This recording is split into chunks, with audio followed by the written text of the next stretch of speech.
동영상을 시청해 주시는 여러분, 한 주간도 평안하셨습니까? 오늘은 2026년 3월 15일 주일입니다. 오늘도 찬송과 기도로 예배를 시작하겠습니다. 오늘 찬송은 438장 내 영혼이 은총 입어. 통일 찬송가는 495장이 되겠습니다. 내 영혼이 은총 입어 438장 시작합니다.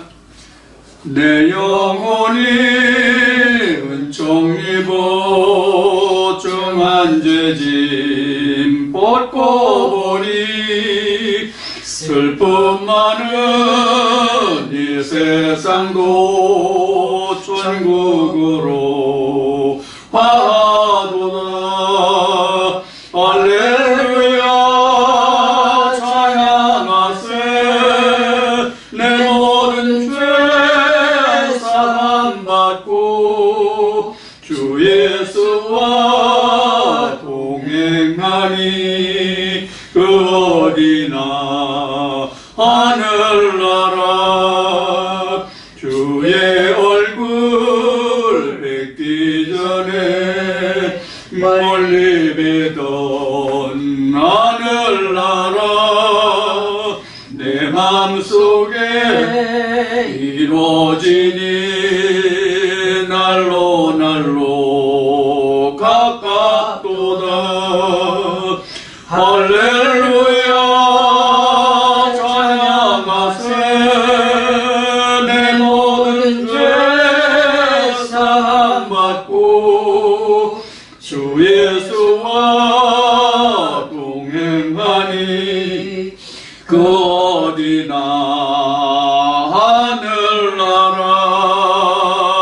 높은 산이 거친 들이 초막이나 궁궐이나 내 주 예수 모신 곳이 그 어디나 하늘나라. 할렐루야 찬양하세. 내 모든 죄 사함받고 주 예수와 동행하니 그 어디나 하늘나라. 아멘. 기도드립니다. 영부터 영원까지 살아계셔서 산자들의 입을 통하여 찬송과 영광과 존귀를 받으시기에 합당하신 만군의 주 하나님, 오늘도 우리에게 이와 같이 귀하고 복된 시간 주셔서 아버지의 영원한 생명 말씀으로 함께 떠올때고 나눌 수 있게 해주시는 은혜를 감사합니다. 오늘도 아버지 하나님, 이 좋은 입을 통하여 대안하게 하시고 증거하게 하시는 말씀들을 통하여 주의 백성들의 모든 영혼을 소송시키시고 세인과 새 능력으로 붙들어 주시기를 원하며, 오늘도 이 말씀을 처음 대하는 자들에게도 아버지의 크신 은혜 베풀으셔서 들을 수 있는 마음과 보는 눈과 듣는 귀를 함께 해주시길 원합니다. 이로써 이 종의 정량 바라고 남는 것은 부족한 인생의 입을 통하여 대안하고 증거하게 하시는 아버지의 거룩한 생명의 말씀이지만, 인간은 부족하고 연약할지라도 아버지는 크고 한량 없으시고 영원하시니 오로지 아버지의 생명의 말씀이 전파되고 증거되어 많은 영혼들이 아버지께로 돌아오게 하시고 저를 통하여 아버지께서 찬송과 영광 받으시고 아버지의 나라와 그 의가 영원무궁하기를 빌고 원합니다. 오늘도 이른의 아버지께서 이 종을 역사하시고 함께 해주시며, 오늘도 이 말씀으로 함께하는 모든 주의 백성의 모든 영혼 위에 그 가족과 가정 위에 주의 평강을 함께 하시고, 이 시간 마음을 다하고 뜻을 다하고 성품을 다하여 성령이 교회들하시는 말씀을 마음 깊이 듣고 새길 수 있고 깨달을 수 있는 시간 되게 해주시길 원하오니, 아버지께서 시작하는 시간부터 마치는 시간까지 우리 주의 성령이 모든 것을 역사하시고 함께 해주시옵시며, 오늘 이 시간도 아버지께 이 종의 입을 맡기고 부탁하오니 아버지의 입이 주의 성령이 이 종의 입을 주장하시고 말씀하여 주옵소서. 모든 사람들께서 함께 하실 줄 믿고 예수님으로 기도드립니다. 아멘. 자, 여러분, 한 주간도 평안하셨습니까? 오늘이 벌써 2026년 들어서 벌써 3월 15일, 3월도 이제 반을 보내고 있습니다. 제가 있는 이곳은 지금 아침에 비가 좀 내리고 있습니다. 날씨가 좀 좋지 않고 좀 어설픈 그런 날씨입니다. 여러분들 그 환절기에 더욱더 그 건강이 많이 주의하지 않으면 안 될 그런 이제 날씨죠. 요새 좀 날씨가 풀려서 따뜻하다고 하지만 이 환절기에 감기 몸살에 걸리기가 쉽고 또 특히 저 같은 노년에 있는 사람들 또 유의학자들은 건강을 특별히 조심하지 않으면 안 되는 그런 계절이기도 합니다. 자, 여러분들 여기까지 잘 살펴서 건강하고 평안하고 주님과 함께하는 복된 삶이 되기를 원합니다. 자, 그러면 오늘도 여러분들과 함께 지난주에 이어서 연보와 그 헌금에 관해서 말씀을 나누기로 하겠습니다. 지금 전체 말씀은 말라기 말씀에 이스라엘 회복 예언인데 그 말라기 말씀으로 오늘 지금 11번째 시간이 되고 연보 헌금에서는 이 시간이 지금 3번째 시간이 되겠습니다. 여러분들이 11조가 말라기가 이제 11조에 가는 거니까 11조에 관해서 이제 연금과 이제 그 연보와 헌금 자꾸 연금이라고 하는 연보와 헌금에 관해서 같이 살펴보는 것이 유익할 것 같아서 여러분들과 함께 지금 살펴보고 있습니다. 지난주에는 역대하 34장에 있는 그 연보라는 말, 구약에서는 딱 2번뿐이 안 나옵니다. 연보라는 단어가 역대하 그 34장에 2번 나오는데 나머지는 다 신약에 언급되어 있습니다. 그런데 지난번에 여러분들에게 그 말씀을 드렸음과 같이 또 이제 여러분 기억하시는지 모르겠지만 기억하시겠지만 우리는 그 연보라 하면 그 기원이 이스라엘 백성들을 애굽에서 나와서 광야를 거쳐서 가나안에 들어가잖아요.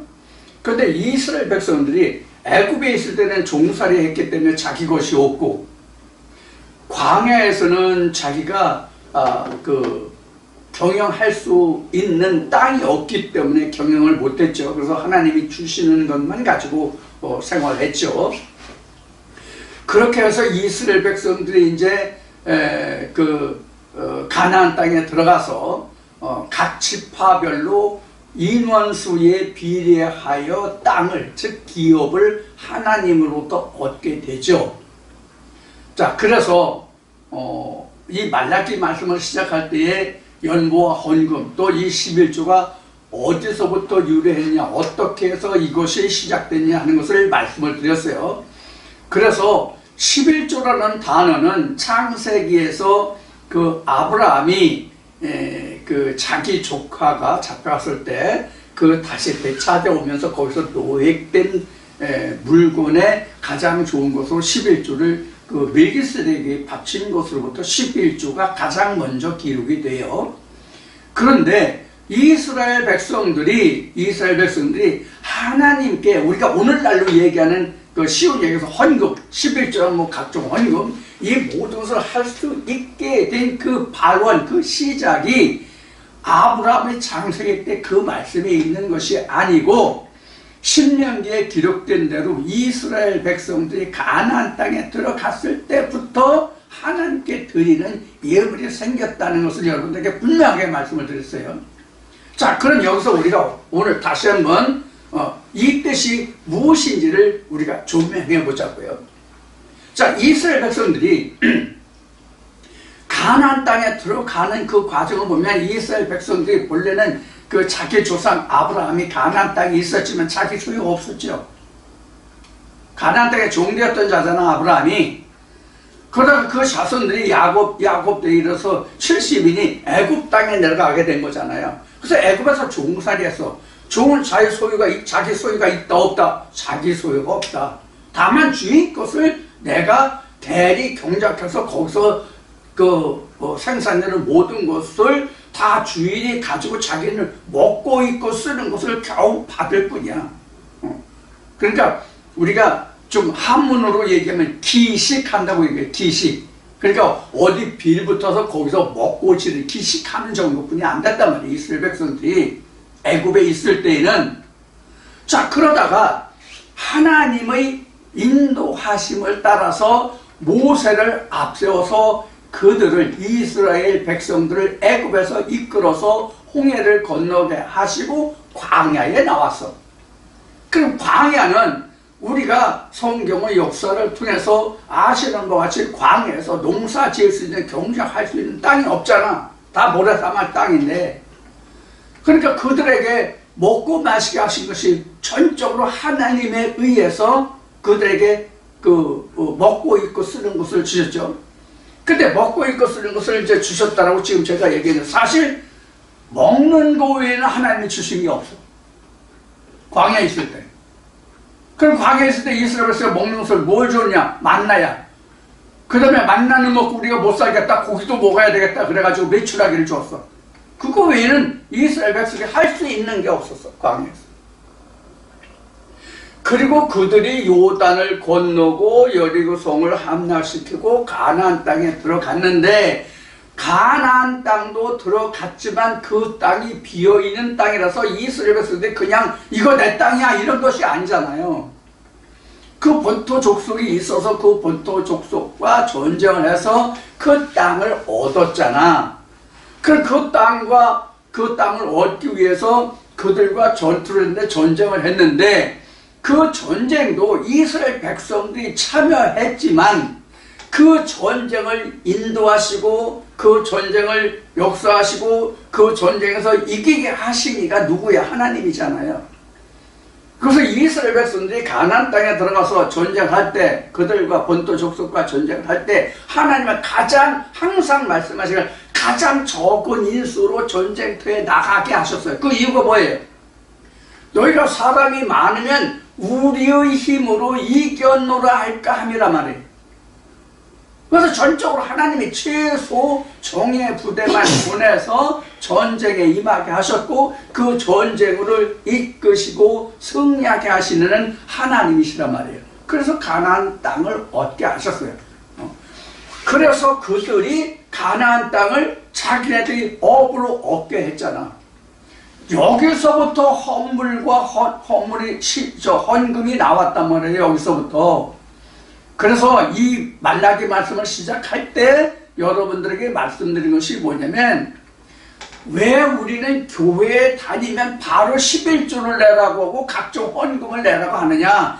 그러기 전에 목사는 주의 백성들에게 무엇을 해줘야 되면 가나안 땅을 줘야 된단 말이에요. 가나안 땅을 줘야 한다는 얘기는 무엇이냐면 천국이 임하게 해야 된단 말이에요. 천국이 임해야 하나님께 드릴 수가 있는 거거든. 즉 하나님과 함께야만 하나님 안에서 경영되고, 하나님 안에서 경영돼서 얻어지면서 하나님께 드릴 수 있다는 얘기예요. 그래서 지난주에 여러분들과 말씀을 나누었듯이 지금 방금 말한 역대하 34장에서 연보라는 그 말의 어원이 뭐냐면 희게 되다라는 의미라고 말씀을 드렸어요. 희게 되다. 그 희게 되는 것은 우리가 금속에서는 은이잖아요.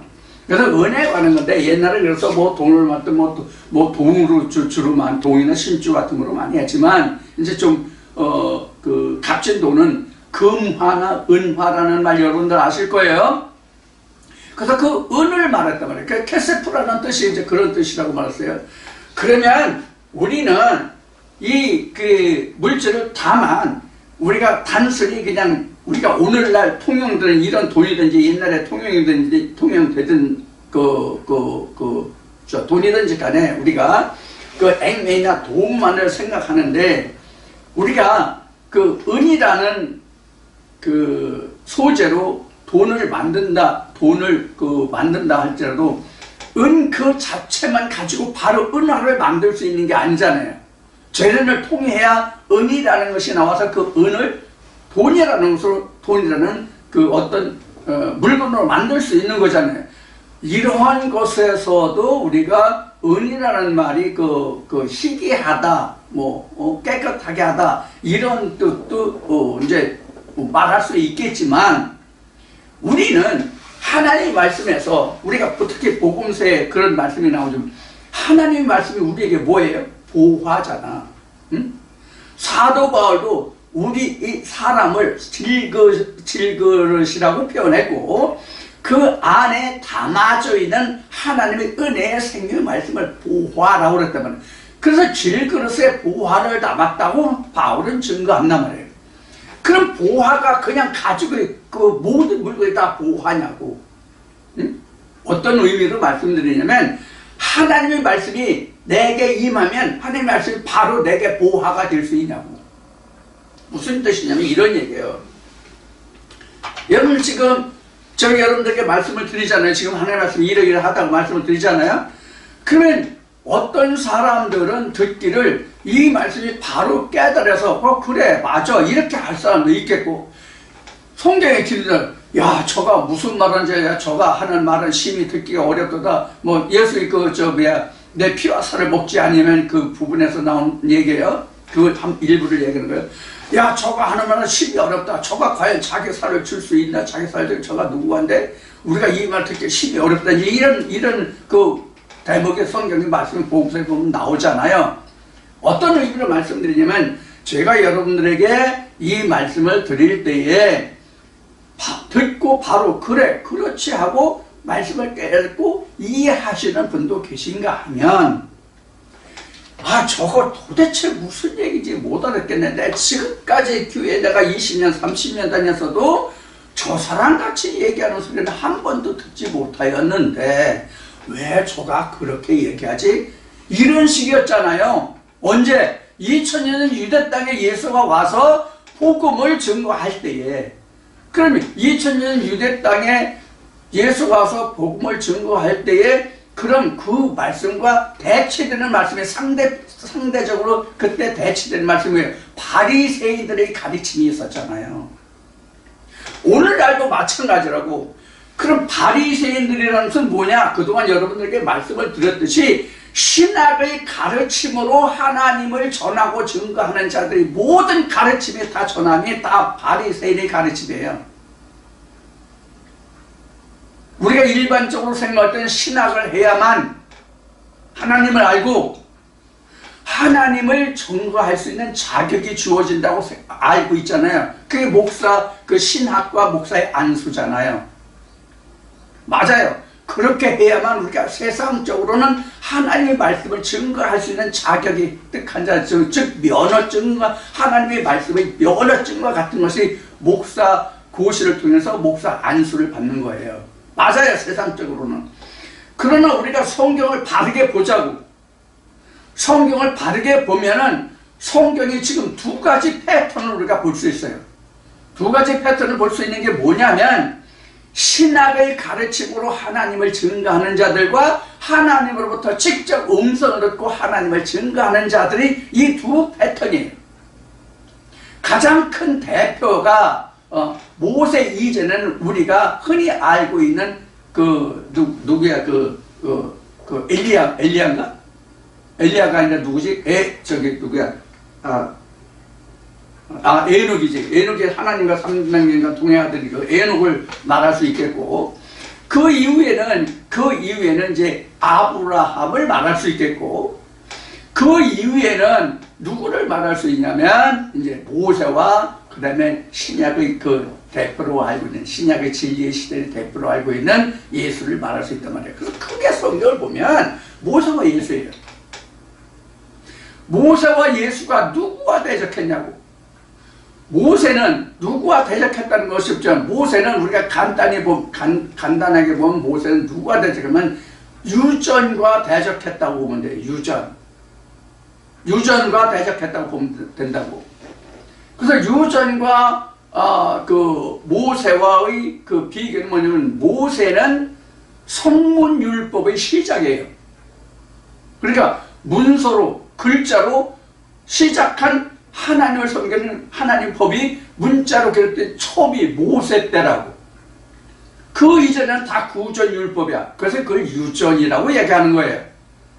그래서 유전율법에 따여지고 모세가 왔고, 모세의 성문율법이 문자로 되는 이것이 사람들에게 오히려 죄가 되고 그게 올무가 되기 때문에 그 이후에 하나님이 보내주신 자가 누구냐면 우리가 성경에서 아는 것과 같이 예수라는 인물이에요. 자, 그러면 우리가 성경의 대표 주자가 누구냐면 위에는 하나님이 계시고 그 밑에 땅으로는 모세와 예수가 있는 거예요. 그러니까 모세와 예수는 하나님이 대리자인데 먼저 온 자와 나중 온 자의 차이예요. 자, 그러면 우리가 지금 말씀드리려고 하는 것이 뭐냐면 우리가 모세의 말을 듣던 예수의 말을 듣던 방금 말씀드린 우리가 처음 들으면서부터 하나님의 말씀을 다 깨달을 수가 있냐고. 바리새인들의 가르침은 누구나 다 듣고 누구나 다 똑같이 생각하고 깨달을 수 있는 이야기야. 누구나 다 알아듣고 쉽게 받아들일 수 있는 말들이라고.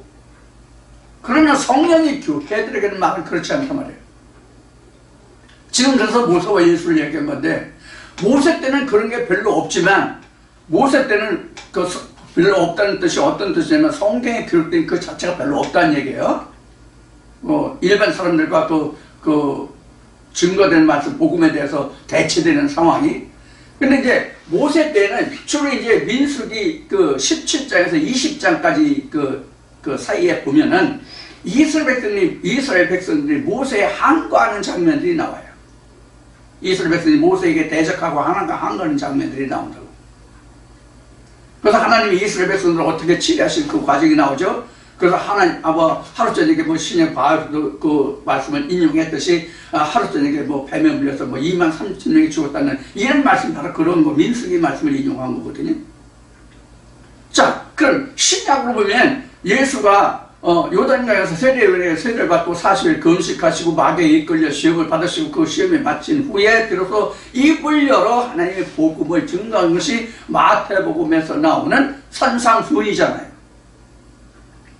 그럼 이 산상수훈을 시작해서 이제 예수가 입을 열어 하나님의 그 복음을 증거하기 시작했는데 복음서를 보면은 예수가 증거한 말에 대해서 그때 당시에 이해한 사람들이 몇이나 있었냐? 이해한 사람들의 힘이 적었잖아요. 심지어 그 제자들 다 알아듣지 못했잖아요. 그 대표적인 게 마태복음 13장에 씨 뿌리는 자의 비유잖아요. 자, 이와 같이 하나님의 말씀이 보화인데 그 보화의 말씀을 듣고 우리가 희어지기까지는 우리가 그 성경은 자 너희가 그 복음서의 이 말씀을 너희가 눈을 들어보라 내가 40일이 지난 며칠이 지나야 추수한다고 했는데 눈을 들어보라 벌써 희어졌느니라. 그래서 나를 들어 추수하라 이런 말씀이 나오죠.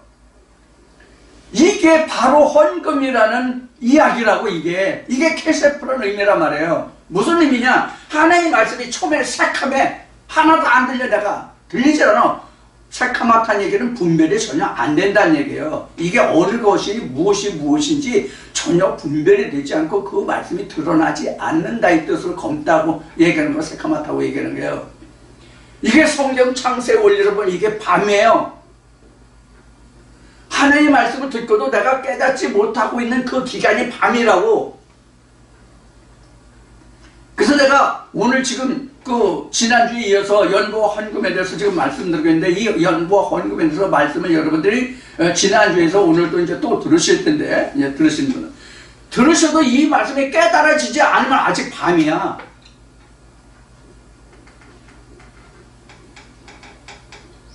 이 밤을 지나서 아침이 오는데 아침이 오면 희게 된 거야.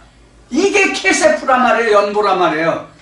이때 비로소 이스라엘 백성들이 모세가 시내산에서 그 돌판을 받고 법궤를 만들고 하나님의 성막을 지을 때 모세에게 하나님이 이스라엘 백성들이 기뻐 내는 것으로 받아서 성막을 지라고 말씀하셨듯이 그때 비로소 나는 무엇을 할 수 있어요? 연보를 할 수 있는 거야. 헌금을 할 수 있는 거야. 이게 케세프의 의미예요. 돈의 의미가 아니라고. 그래서 실제적으로 우리가 표현되는 것은, 실제로 우리가 하는 것은, 행위로 하는 것은 물질로 돈으로 한다고 할지라도 그 과정에는 뭐가 있냐면 하나님의 말씀이 앞서 있단 말이에요. 그게 없는 것은 자기 자유로 내는 거야. 그 연보나 헌금을 할 수 있는 그 시작은 하나님이셔야 되는데, 자기 생각으로 다른 사람이 내니까 나도 체면이 있고 얼굴인데 나도 내야지, 이렇게 되는 거란 말이에요. 그 시작이 하나님이 아니라는 뜻으로 말씀을 드리는 거예요. 10원을 내든 100원을 내든 1000만원, 억을 내든 그것이 하나님이 시작이 아니면 그건 케세프가 아니라고, 연보가 아니라고.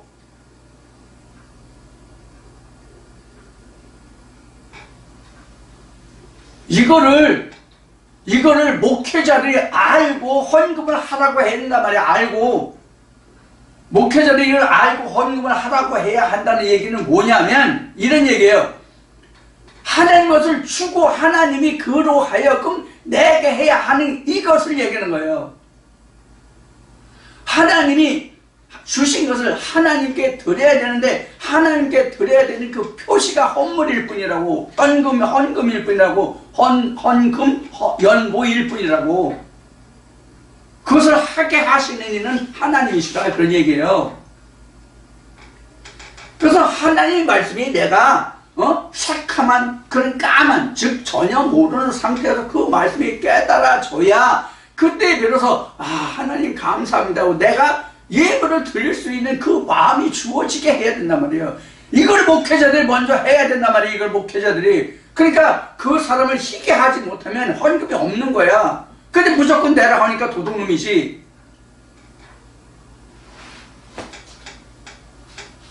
무슨 뜻인지 아셨죠? 게세프라는 뜻은 이제 다시 여러분들에게 풀어서 말씀드릴 거예요. 누구나 하나님의 말씀을 처음부터 듣고 아는 사람이 없어요. 그래서 하나님이 보내신 자를 채우는 거야. 하나님이 보내심을 받은 자가 있게 되는 거예요. 그 자들이 지금 가장 대표적인 인물이 앞에 얘기한 모세와 예수예요. 그래서 전에도 얘기했지만 모세를 인해서는 선지자들을 보내셨고 예수를 인해서는 사도들을 우리에게 보내셨다, 이렇게 얘기한 거예요. 그래서 일반인들은 이 선지자들이나 사도들을 통해서 하나님의 말씀을 듣고 배우고 깨닫게 되는 거예요. 듣고 배우고 깨달을 때까지가 필요한 거예요. 깨달아진 것이 이어진 거야. 깨닫지 않으면 아직도 한밤중이지. 어느 저 유행가 가사처럼 아직도 한밤인가 봐, 밤중인가 봐, 이런 노래 가사가 있는 것 같은데, 그런 상황에서는 내가 내는 것은 사람의 체면상 내는 거지. 그게 하나님이 내게 하시는 게 아니야. 그건 연보나 헌금이 아니야. 그거는.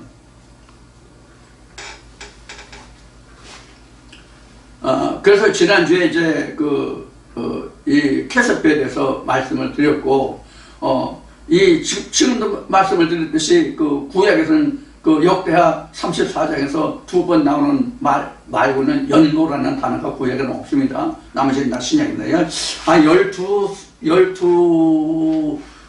12, 3회 정도 그 연보가 성경에 기록된 것으로 지금 기억이 되는데, 그 중에서 2번이 역대하 34장에서 기록되어 있고 나머지는 다 신약입니다. 그래서 지난주에 이제 연보라는 말이 이제 마가복음에서 이제 여러분들께 말씀드린 것이 뭐냐, 마가복음에서 말씀드린 것이 트리저리라고 말씀드렸고, 이게 이제 헬라어를 뭐 굳이 할 필요 없는데, 이제 헬라어 어원이 이제 그렇다는 것에서 말씀드리는 거죠. 그래서 가조필라기온이라는 말이 있는데, 이것은 옛날에 이게 헌금이, 옛날이라는 것은 구약시대 때, 특히 모세 때는 이스라엘 백성들의 전부가 다, 레이족속에 되는 11조나 각종 헌물은 다 국고였잖아요. 신정국가였기 때문에. 그렇기 때문에 그때 당시에 이것을 트리저리라 가지고, 있고라고 이제 얘기를 했어요. 그런 의미가 있고, 그 다음에 이것이 이제 그 신약 복음서에 와서는 이제 그렇게 마가복음이나 누가복음은 그 똑같이 이제 그렇게 돼 있고 트리저리 돼 있고, 그 다음에 고린도 교회에 사도 바울이 편지한 것을 보면 지난주에 살펴봤는데 고린도서 16장 1절, 2절, 3절 이 말씀에 있는 이제 그 연보라는 말을 단어를 봤는데 이것은 콜렉션이에요. 우리가 콜렉션 하면 우리가 수집해요. 수집이라는 건데, 수집이라는 것이 뭐냐면 많은 사람들에게서부터 이렇게 모아졌기 때문에 이제 우리가 콜렉션이라고 얘기하는 거예요. 한 사람에게는 콜렉션이라고 얘기할 수 없는 거예요. 한 사람이 했더라도 콜렉션이라는 것은 한 가지만이 아니라 많은 것을, 여러 가지, 2개 이상의 것을 수집했다, 모았다의 뜻이 이제 콜렉션이에요. 원래 이제 콜렉션은 이제 이름인데 명사인데 콜렉션으로 수집했다예요. 근데 여기서 모집했다는 것이 바로 어떤 의미에서 나오냐면 그 로기에서 나왔다는 말을 했어요. 고린도서 16장에 나오는 말인데, 로기오라는 말이 하는데 이 로기오라는 말이 로고스에서 연유된 말이다. 로고스는 우리가 요한복음 1장에서 말했고 창세기 말씀 때도 얘기지만 이것은 이제 하나님의 말씀이 즉 하나님의 말씀 즉 하나님이 말씀으로 계시다 이런 뜻이 이제 로고스였죠. 그러니까 이제 로고스는 이제 성경 말씀이에요. 즉 하나님을 의미하는 거죠. 그래서 이 로기아라는 말은 로고스에서 유래하기 때문에 여기에서도 보면 앞에서 연보를 얘기했듯이 로기아도 벌써 말씀이 내가 승화돼야만 이것이 하나님께 내가 연보를 할 수 있다. 그런 뜻이에요.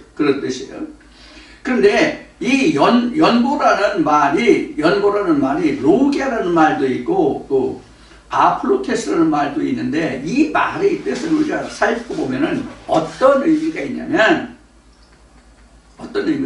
하나가 됐다는 의미가 있어요. 하나가 됐다는 의미. 우리가 하나의 말씀이 그 앞에는 이제 검다는 얘기를 했잖아요. 검다는 얘기를 했는데 하나의 말씀이 내가 온전하게 깨달아져 가지고 하나가 되기까지가 찢어지고 갈라졌던 것이잖아. 하나의 말씀이. 예를 들어서 출애굽이라는 말을 하면 출애굽이 뭐야라는 것이 이건가 저건가 그건가 지금 연고 헌금은 연금 헌금 그거 돈만 내면 되는 거 아니야? 예를 들어 그 어원은 이렇고 그것이 이러한 것이라는 유래를 지금 말씀드렸잖아요. 그러므로서 가닥졌던 것이 여러 가지로 여러 갈래로 생각했던 것이 하나가 되는 거란 말이야. 하나가 되는 거. 하나가 되는 것을 여기서 사도 바울은 고린도 교회에 얘기해. 그것이 바로 로기하고 그 다음에 이제 아폴로테스라는 말이에요. 그래서 이것은 간단화, 단순화 이런 의미가 들어있는 거예요. 아폴로테스라는 말은 이런 뜻이 들어있다고. 그러니까 하나의 말씀이 여러 갈래로 있던 이것이 모아서 하나가 된 거예요. 그래서 이 아폴로테스라나 이런 말 뜻은 무엇을 들으면 리버럴리티라는 말도 있고 그러면 심플리라는 말도 있고 그래요. 심플이라는 걸 우리 여러분 잘 아시죠? 간단히 흔히 잘 쓰시는 말이에요. 그거 참 심플해. 단순하다는 거죠. 하나의 말씀이 여러 초가 갈려진 것이 아니라 딱 하나로 귀결되는 이 상태가 심플해요.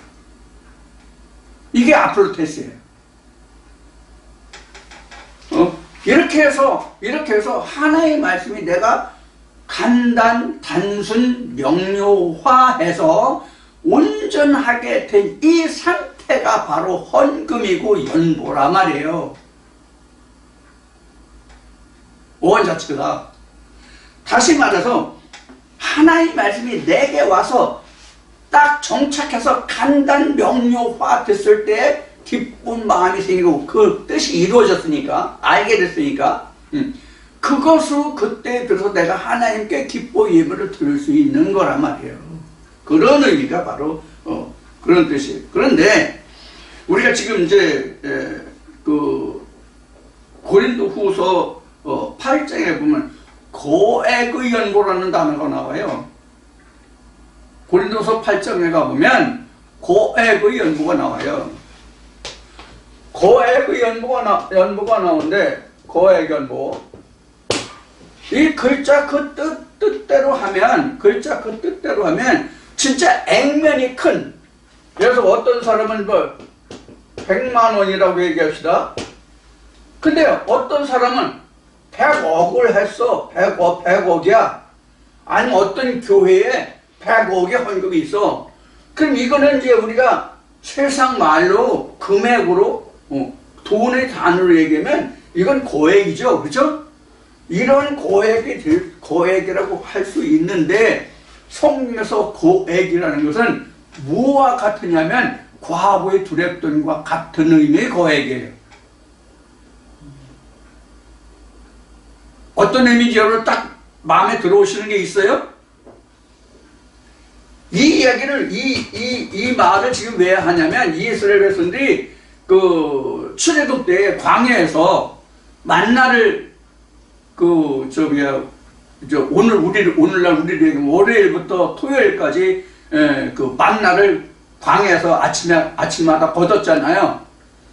근데 그때 거뒀을 때에 많이 거둔 자도 적게 거둔 자도 남거나 부족함이 없었다는 말이 기록돼요. 성경에 보면. 사도 바울도 지금 고린도 교회에 지금 고린도 후서에 그 말씀을 인용하고 있어요. 지금. 그 8장에 보면 그 말씀이 나온다고, 인용할 말씀이. 자, 그러면 하나님 안에서는 많은 것도 없고 부족함이 없는 거예요.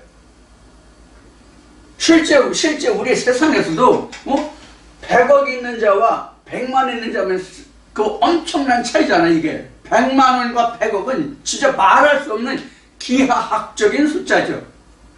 차이가. 그러면 100만 원 버는 사람은 100만 원 버는 대로 쓰고 100억 있는 사람은 100억 있는 대로 써. 근데 우리가 상대적으로 얘기하면 100만 원 있는 사람은 너무 부족하고 100억 있는 사람은 넘칠 것 같죠. 근데 오히려 100만 원 있는 사람은 넘침이 있을지만 100억 있는 사람은 넘침이 없어. 사실은. 한 예를 들어 말씀드릴게요. 우리 속담에 99섬 있는 사람이 한 섬 가진 자의 것을 뺏어서 100섬을 채운다는, 패쳐오려 한다는 이야기라죠. 이건 욕심을 말하고 있는 것이지만, 실제 많은 사람은 많은 대로 소유가 필요죠. 돈 쓸 때가 있고 또 그렇게 쓰여지고, 100만 원 있는 사람은 그 테두리 안에서 수입이 정해지고 또 그렇게 쓰여져요.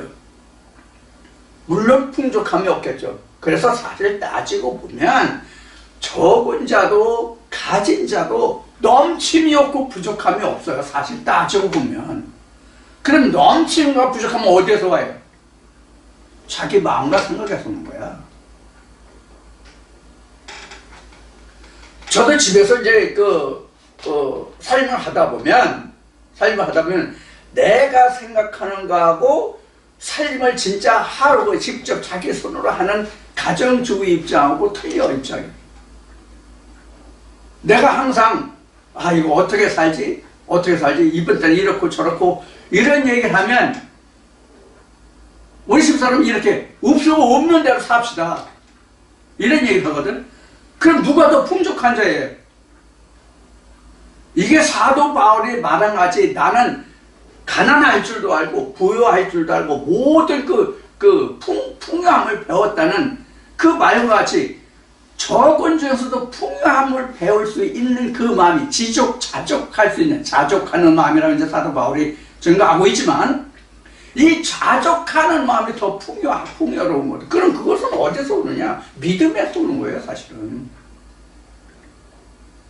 믿음에서 오는 거거든. 그래서 사도 바울이 고린도 교회의 이 헌금 연보에 대해서 이야기하는 것을 들어보면 가장 작은 자도 풍성함으로 낼 수 있는 마음이라는 말이 나와요. 이런 단어가 나오고, 지극히 곤란하고 궁핍한 중에서 내가 풍성함으로 내서 고액의 연보를 너희가 했다는 말이란 말이에요. 우리가 이거 세상 말로 표현하면 작은 것을 모아서 큰 것을 만들었다 이렇게 얘기할 수 있는데, 내가 살기가 궁핍하고 어려울지라도 내가 그 중에서 하나님이 주셨으니까, 뭐 욥이 이야기한 것처럼 주시는 이도 취하시는 이도 하나님이라고 생각한다면, 내 안에 부족하면 부족한데 하나님이 채우실 것을 믿고 낸다면, 헌금한다면 그것이 풍성하면 그게 큰 돈이잖아요. 그래서 과거의 두레뚜를 얘기한 거예요. 지금 고액이 액면으로 얘기한 게 아니라고. 하나님은 항상 우리를 보실 때 지금 과거의 두레뚜를 얘기했듯이 하나님은 우리를 상대적인 가치로, 홍길동은 100원 했는데 너는 왜 10원만 해? 이게 아니란 말이에요. 홍길동은 100만 원 있는데 100원 했고, 임꺽정은 10원뿐이 없는데 10원 했어. 이런 뜻이잖아 지금 과거에 들었더니. 그럼 어느 게 크냐고, 어느 게 고액이냐고. 그래서 하나님이 보시는 연보와 헌금은 액면에 있지 않다. 그 마음에 있다. 이것을 여러분들에게 꼭 말씀드리고 싶다. 우리가 이런 하나님의 말씀하시고 하나님이 가르치는 본질을 알고 우리가 하나님이 주시는 마음을 좇아서 우리가 연보를 하든 헌금을 하든 뭐 헌물을 하든 뭘 할 거 아니야. 그렇지 않으면 앞에 얘기했고 지난주에도 말씀을 드렸듯이 자기 마음에서 내키는 대로 자기 생각으로 하는 거지. 특히 그래서 여러분들에게 지난주에도 말씀드렸듯이 우리가 헌금을 할 때에는 그냥 주머니에서 지갑에서 그냥 주머니에서 지갑 내가지고 자기 마음에 내킨다. 오늘 10,000원 내야지, 5,000원 내야지, 1,000원 내야지, 100원 내야지. 그래서 헌금함에 손을 넣지 말라 얘기를 한 게 바로 그거예요. 일주일에 단 한 번이든지 두 번이든지 몇 번이든지 그냥 하나님의 말씀을 생각하고 기도하는 시간이 있을 거 아니에요. 그럼 그 시간에 자기 마음에 주어지는 하나님의 기쁘신 뜻이 있을 때 그때 내가 예물을 이미 준비하라고 미리. 그래서 그것을 성경에 넣던가 지갑을 넣던가 봉투에 넣는 게 가장 있어요. 봉투에 넣던가 그것을 연보궤에 놓으라, 그런 얘기를 하는 거예요. 즉흥적으로 그냥 주머니에서 지갑 빼가지고 돈 넣지 말고 여러분은 그런 마음을 가지시라는 거예요. 하나님께 드리는 것은 시장에 가서 내가 쇼핑할 때는 지갑 꺼내서 그냥 있는 대로 아니면 카드로 결제할 수도 있어요. 그러나 하나님이 드리는 연보와 헌금은 그렇게 하지 말라, 절대로. 여러분들이 지금은 온라인으로 하기 때문에 제가 동영상에 나가는 그 계절에 여러분들이 이제 헌금을 해주시는데, 그렇게 헌금을 하실지라도 또는 어떤 때에 나와 했을 때 뭐 한때 어떤 때라도 통장에 온라인으로 하시든 다른 어떤 뭘 하든지 간에 여러분들은 그것을 주머니에서 쳐 꺼내가지고 이거 헌금입니다 이렇게 하지 말고 미리 예비하시라, 그런 얘기예요. 그게 하나님이 기뻐 받으시는 연보와 헌금이에요. 어느 교회에 다니시든지 간에 헌금에 대해서는, 연보에 관해서는 꼭 이렇게 해주시길 바랍니다. 이건 제 뜻이 아니에요. 하나님의 말씀이 그래요. 자,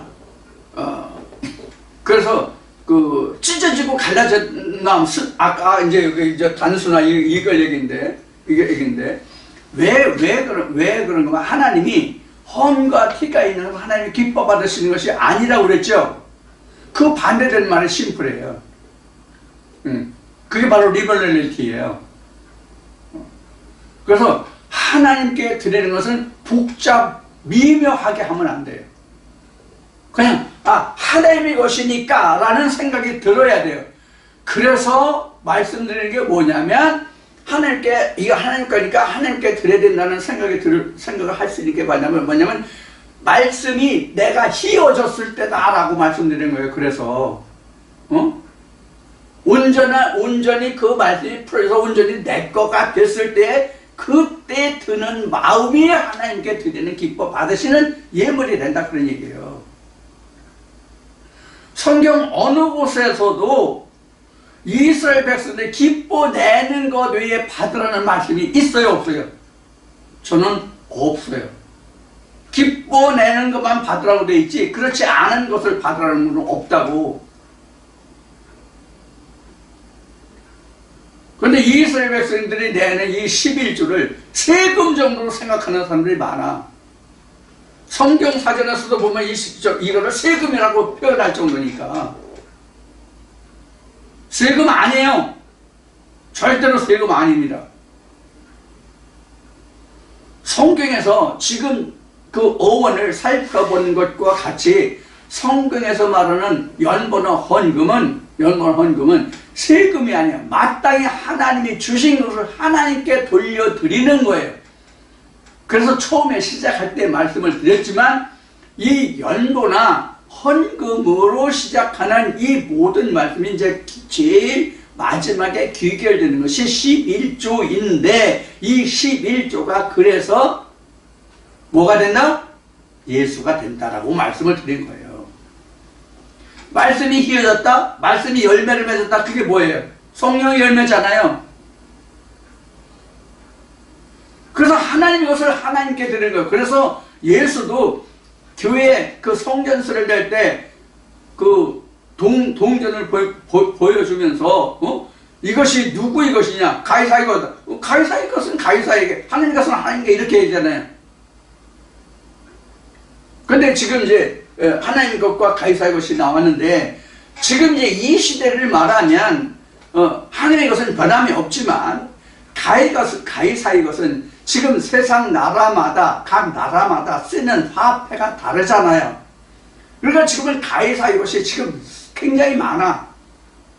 그때 당시에 가이사는 그때 로마 제정 때의 그 화폐에 기록된 그려진 인물이지만 오늘날 우리나라 같으면 지금 뭐 가이사가 그려져 있어요? 아니잖아요. 그래서 이 가이사의 것은 결국은 세상의 것이에요. 그래서 하나님의 것과 세상의 것인데 가장 정확한 것은 하나님의 것을 표현하기 위해서 세상의 것이 있을 뿐이에요. 하나님의 것을 표현하기 위해서 세상의 것이 있는데 세상의 것만 가지고 하나님의 것이라고 하지 말라가 이제 말라기의 이제 핵심 말씀이에요. 근데 세상의 것도 하나님의 것으로 표현하는데 세상의 것이 하나님의 것이 될 때는 하나님이 온전하게 내게 와서 세상의 것을 드릴 수 있는 마음을, 온전한 마음을 줬어요. 이게 심플이라고 그랬어요. 심플리파이. 간단, 명료해서 마음이 찢어지고 갈라진 게 아니라 하나가 됐을 때, 즉 허물과 티가 없는 마음으로 드리는 그러한 것이 됐을 때 그것이 하나님이 연락하시는 것이다. 이제 그런 의미가 됩니다. 그래서 이제 고액도 지금 말씀드렸어요. 고액도 액면의 고액이 아니요. 특히 이 말은 그 연보나 헌금을 하는 사람들이 이해하는 것보다는 목회자들이 이걸 알아야 돼. 목회자들이 좀 이거를 그럼 돈 놓고 뭐 세상에 어떤 노름판이나 뭐 사기꾼들이나 돈 놓고 돈 먹기로 얘기하면 그럼 돈 많이 가지고 천국은 그냥 가는 거야? 그럼 부자는 가고 과부는 못 가네? 우리가 뒤집어서 얼른 생각하면 상식이 있으면 얼른 뒤집어서 생각하면 이런 얘기를 해볼 수 있는 거잖아요. 물음표를 달아볼 수 있는 문제잖아요. 그래서 성경에 기록되어 있듯이 하나님은 마음을 달아보시는 하나님이란 말이에요. 그래서 여러분들에게 오늘 이 시간 말씀을 드릴 수 있고요. 그 다음에 이제 그 고린도 후서 9장에 보면 그 또 연보라는 말이 나오는데 고린도 후서도 9장 5절, 11절, 13절 이렇게 해서 그 연보라는 말이 나와요. 앞에는 지금 저 고린도 전서 16장, 고린도 후서 8장을 말씀드리는데 이제 고린도후서 이제 9장으로 나오면 거기도 나와요. 거기도 보면은 어원은 같은 의미예요. 어원은 같은 의미인데 이 연보라는 말이 또 다른 말로도 표현돼요. 영어로 얘기하면 바운티라는 말이 나오는데 이 바운티라고 하는 이 말로 보면 이제 그 헬라어는 이제 율로게 이게 이제 뭐냐면 이제 풍성함인데 바운티는 풍성하다는 뜻인데 그 헬라의 율로기아라는 단어인데 이 율로기아라는 단어는 어떤 의미가 드냐면 아름다운 말씀이라는 뜻이 들었어요. 아름다운 말. 이게 성경으로 아름다운 말이라고 우리가 한 단어로 표현하면 이게 뭐냐면 복음이죠. 설교라는 말이죠. 고린도 후서에는 사도 바울이 같은 고린도 전서, 고린도 후서 같이 편지하는데 여기는 또 단어의 채택이 이런 의미로 되어 있어. 아름다운 말. 복음이죠. 설교죠. 이게 앞에 그 복음 그 고린도전서 얘기하는 의미를 이렇게 로게와 같은 거죠. 로고스에서 상징했던 거. 그래서 지금 고린도 후서 9장 5절에 연고라는 말은 영어로는 바운티, 너그러움, 풍성함 이런 것으로 나오는데 이게 헬라어로 보면 아름다운 말, 언어의 우아함, 아름다움으로 나와 있다고. 그래서 복음이야. 그러니까 다시 강조하지만 우리 목회자들은 저부터 포함해가지고 우리 목회자들은 연보나 헌금을 세상에 쓰는 물질로만 놓고 얘기하지 말란 말이야.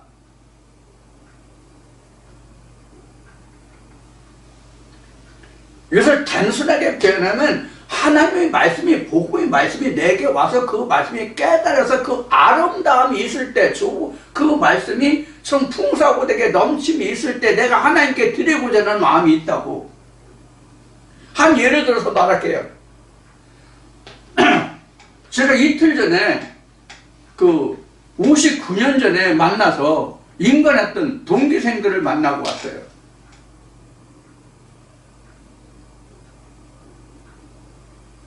근데 한 친구가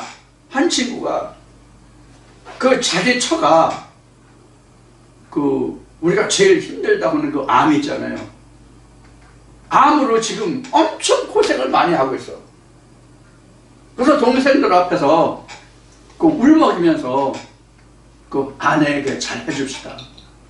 지금 내 아내가 이만저만한데 이런 상태라도 내가 아픔이 없도록 미련이 남지 않도록 내가 최선을 다하고 있다. 그러면서 하는 얘기가 좀 고급 용어로 표현할게요. 마음으로 좀 사랑합시다 이런 얘기를 하더라고. 그 친구 울먹이면서.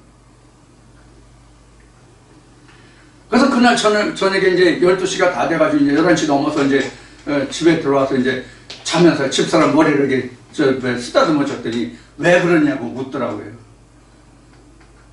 오면서 그 생각을 내내 하면서 왔거든요. 이제 우리가 이렇게 자기 마음이 내켜서 뭔가 하고자 할 때 그때는 마음이 순수하고 아깝지 않잖아요. 뭘 하든지 간에. 그런 말씀이 내게 우아함으로 풍성함으로 하나님의 언어니까 말씀이니까 그런 말씀이 내게 있을 때 하나님께 내가 드리고자 하는 순수하고 온전한 심플한 마음이 생긴다고. 그게 기뻐내는 헌물이야. 그게 트리주얼이야.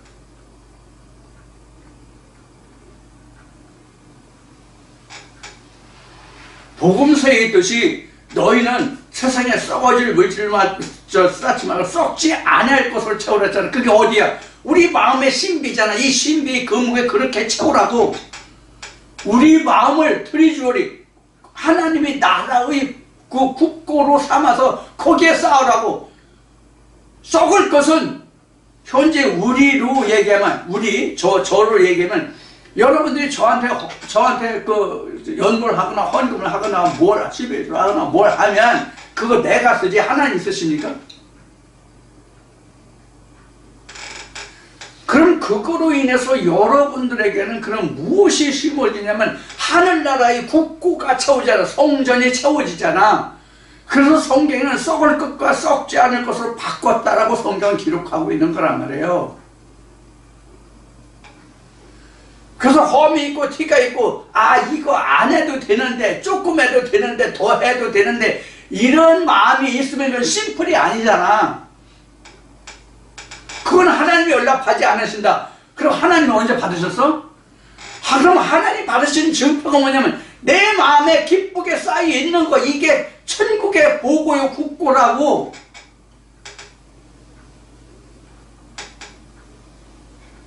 다시 말하지만, 그래서 목회자들이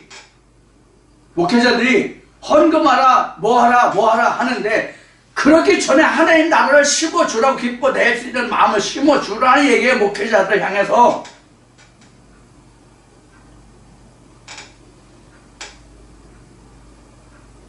신명기 기록된 말씀과 같이, 신명기 말씀을 그래서 얘기했고 오늘도 얘기했지만, 그래서 먼저 헌금하라고 하지 말고 가나안 땅을 주라고. 가나안 땅을 준다는 얘기가 뭐, 오늘날 가나안 땅이 있어서 가나안 땅을 줄 수 있어 목회자들이? 그럼 그 가나안 땅이 뭐예요? 지금 고린도후서 9장에서 이야기하고 있는 아름다운 말씀을 주라고. 아름다운 말, 사람의 말로 아름다운 말을 주지 말고, 신학으로 하는 말을 주지 말고, 바리새인들이 말로 기쁨을 주지 말고, 하나님표 하나님 로고스로 기쁨을 주라고.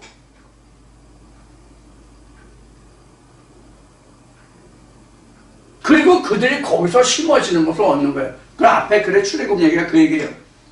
애굽 땅은 내 땅 아니야. 내 소유가 없어. 낼 수가 없지. 광야, 땅은 있어도 경작할 수 있는 땅이 아니잖아. 그럼 여기서 낼 수가 없지. 오히려 하나님께서 주시는 것만 내가 받아 먹는 거지. 그럼 교회 오면 다 그렇단 말이야. 처음에 다 애굽에 있는 것과 같대. 말씀을 들어도 애굽에 있는 것 같다는 얘기는 하나님의 말씀 하나도 틀리질 않아. 뜻을 이해하지 못해. 그런 상태에서 광야에 와서 겨우 하나님 말씀을 듣기는 들어. 근데 표면적으로 듣는 게 광야야. 지성소에 가야 이면적으로 듣고 표면과 이면을 비교하고 열매가 무엇인지를 알 수가 있어. 이게 가나안의 의미야. 이게 신명기에서 말씀하는 거야. 목회자들 그래서 잘 들으라는 얘기예요. 그래서 저도 목회를 하고 여러분들도 목회를 하잖아요. 물론 자기 목회를 하는 것이 가장 크다고 그동안 수없이 강조했지만, 먼저는 다른 사람의 전해주는 말씀을 들어서 내가 신앙생활을 시작하고, 그 신앙생활을 통해서 내가 열매가 얻어질 때, 여기서 얘기한 같이 아름다운 말씀이나 그 다음 로기아 같이 어떤 그 말씀이 있었을 때, 아니면 캐세프 같이 말씀이 그 하얗게 했을 때 열매를 했을 때, 그때 내가 내 영혼을 칠 수 있잖아. 내 양을 칠 수 있잖아. 예수가 얘기한 대로. 그 전까지는 하나님의 보냄을 받은 엘리야의 가르침, 세례 요한의 가르침을 받을 수뿐이 없는 거잖아. 그러면 1차적으로 믿음이라는 것은 1차적으로 누가 책임을 져야 되냐면, 엘리야라는 사람이, 세례 요한이라는 사람이 그 믿음이라는 것을 책임지는 자리에 있는 거야. 그래서 사도 바울은 세례 요한을 또 엘리야를 뭐라고 얘기했냐면, 하나님의 말씀의 동역자다 이렇게 얘기했어요. 말씀의 동역자, 하나님 말씀의 동역자들이 먼저 그 백성들에게 신앙을 책임져야 된다. 어떻게? 아름다운 말, 우아한 말이 될 수 있도록, 복음이 될 수 있도록, 설교가 될 수 있도록. 자기 얘기하지 말고, 신학 얘기하지 말고, 바리새의 언어를 얘기하지 말고.